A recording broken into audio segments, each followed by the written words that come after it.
আমার সম্পদ যেটা আছে সেটা আমি মারা যাওয়ার পরে ওই 2 কন্যা পাবে অ্যাজ পার ইসলামিক শরিয়া ল।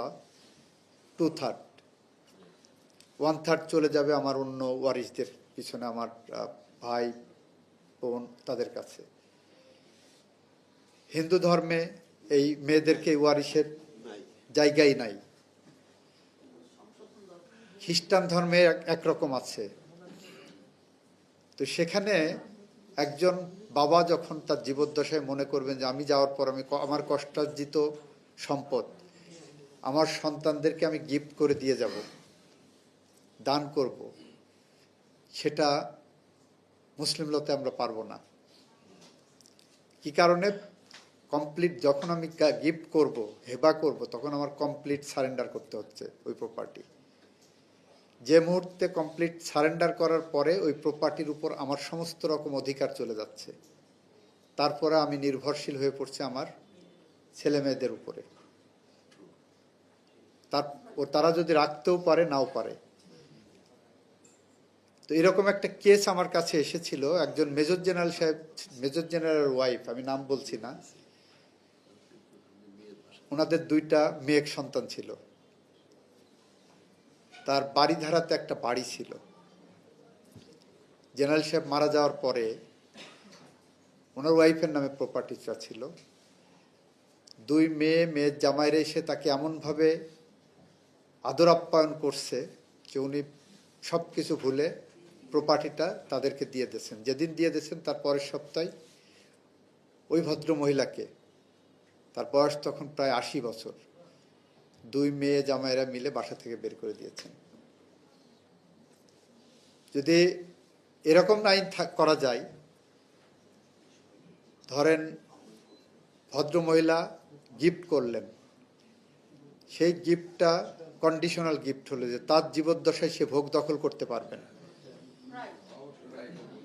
তার জীবদ্দশায় সে বিক্রি করতে পারলো না, ভোগ দখল করতে পারবে। সেখান থেকে তাকে, এটাকে আইনের ভাষায় বলা হচ্ছে ইউসুফরাট রাইট।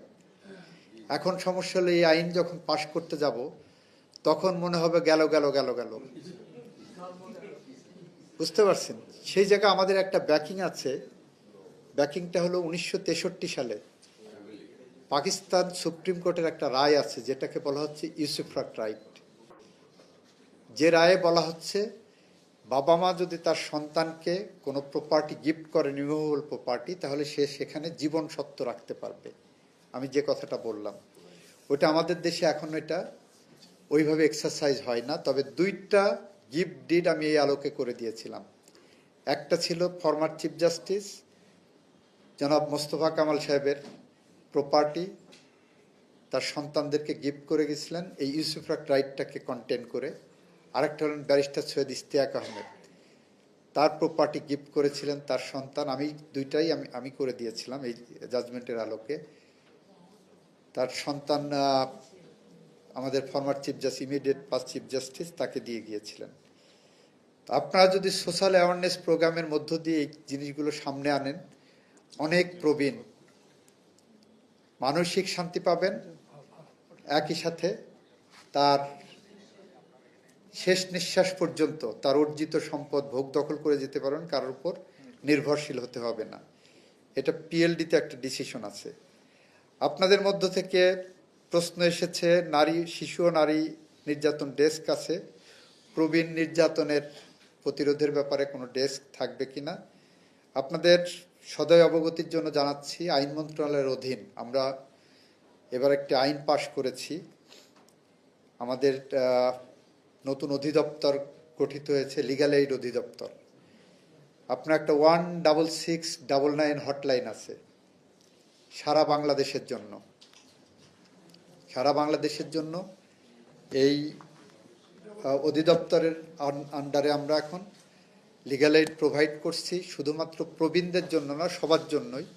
তবে আমাদের নির্দেশনা দেওয়া আছে যে প্রবীণদেরকে অগ্রাধিকার ভিত্তিতে সার্ভিসটা দেওয়ার জন্য, এটা বলা আছে। এটা সারা বাংলাদেশ ব্যাপী এবং এর সুফল যেটা আমরা ইতিমধ্যে পেয়েছি, আমাদের গত 4 মাসের যে স্ট্যাটিস্টিক্স দেখলাম, 20টা জেলাতে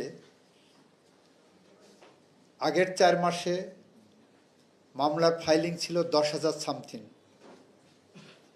আমরা লিগ্যাল এইডের সাথে মিডিয়েশনটা ইন্ট্রোডিউস করেছি। ফলে এরা যখন মিডিয়েশন করছে, আমার এই লিগ্যাল এইড টিম একজন জুডিশিয়াল অফিসারের নেতৃত্বে, ওই আগের 4 মাসে ওই 20টা জেলাতে 10,000-এর উপরে মামলা ফাইল হয়েছে। পরের 4 মাসে ওই 20 জেলাতে 4,000 মতো মামলা ফাইল হয়েছে। অ্যারাউন্ড 60% মামলার ফাইলিং রিডিউস করতে পেরেছি। আমরা বলেছি যে যদি কোনো মামলা ফাইল করার আগে কমপ্লেন করবে, লিগ্যাল এইড দরকার হয়, তখন অন্য পক্ষকে ডেকে নিয়ে এসে কম্প্রোমাইজ করে দেওয়া। আর যেগুলো প্রিটি মামলা আছে সেগুলো বলছে লিগ্যাল এইডের মাধ্যমে, যেমন চেক ডিজনারের মামলা বছরের পর বছর ঘুরছে, 2 পক্ষকে ডেকে যদি সমাধান করা সম্ভব হয় কুইক ডিসপোজাল করা। ছোটোখাটো চুরির মামলা, এই জায়গাগুলো। আরেকটা ধরনের মামলা বেশিরভাগ হচ্ছে, যেটা আপনাদের স্টাডি বলছে, নারী শিশু নির্যাতনের মামলায় আপনার 11 গ যৌতুকের জন্য নির্যাতন, এই মামলাতে দেখা যাচ্ছে কনভিকশনের হার 1%, মামলা প্রমাণ করার হার 1%। এবং অধিকাংশ ক্ষেত্রে আমরা যারা ল প্র্যাকটিস করে এসেছি, আমরা দেখেছি অধিকাংশ ক্ষেত্রেই যখন বনিবনা হচ্ছে না, তখন যে একটা মামলা ঠুকে দিচ্ছে, সেখানে মামলায় আসামি হচ্ছেন কে?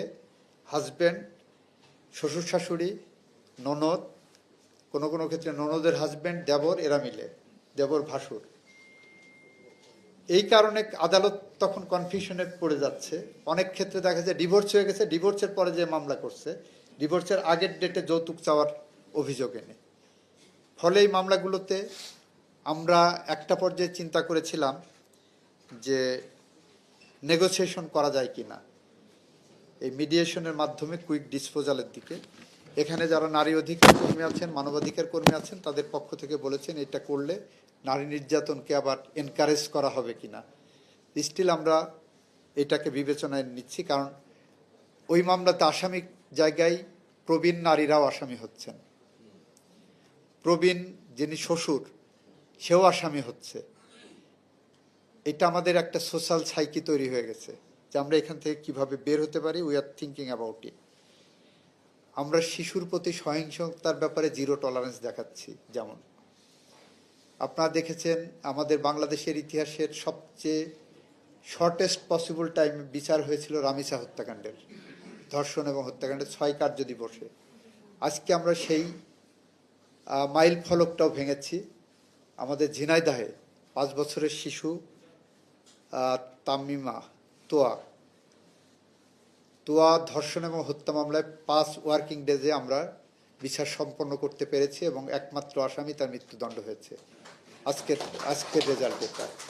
আমরা সমস্ত সেক্টরকে অ্যাড্রেস করার চেষ্টা করছি। হয়তো অনেক কিছু আমাদের দৃষ্টির বাইরে থাকে, অনেক কিছু দৃষ্টিতে আসলেও আমরা ঠিক অ্যাড্রেস করে উঠতে পারি না।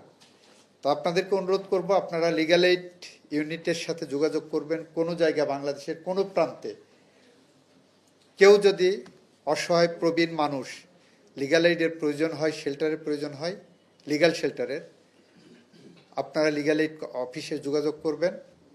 আমি আশা করি আমার লিগ্যাল এইড অফিস এই প্রবীণদেরকে প্রায়োরিটি দিয়ে এটা করবে।